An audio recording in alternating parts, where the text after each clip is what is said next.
సదాశివపేట పట్టణంలోని 18వ వార్డులో independent councillor అభ్యర్థి రూహీనా బేగం, ఇలియాస్ షరీఫ్ ఇంటింటి ప్రచారం నిర్వహిస్తూ, గడప గడపకు వెళ్లి ఓటర్లను ఆప్యాయంగా పలకరిస్తూ తనకు మరోసారి సేవ చేసే అవకాశం కల్పించాలని కోరారు.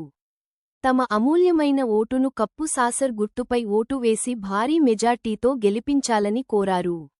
గత 10 సంవత్సరాల నుండి వార్డు ప్రజలు తనకు అవకాశం గెలిపించడంతో వార్డులో ప్రజలకు ఎల్లప్పుడూ అందుబాటులో ఉండి, ప్రజా సమస్యలను పరిష్కరించి నిరంతరం వార్డు అభివృద్ధికి కృషి చేశానని అన్నారు.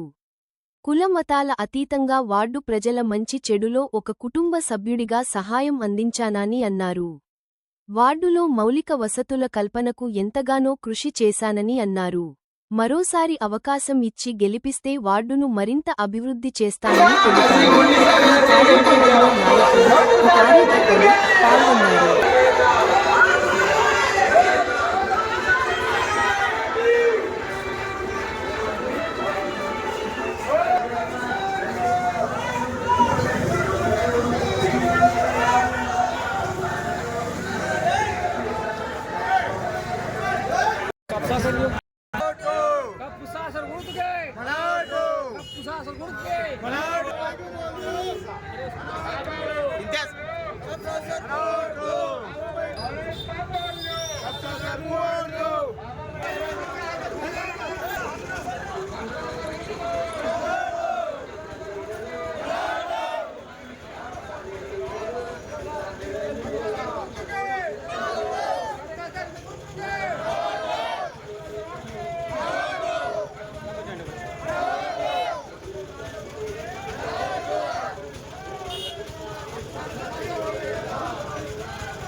हो जाएगी।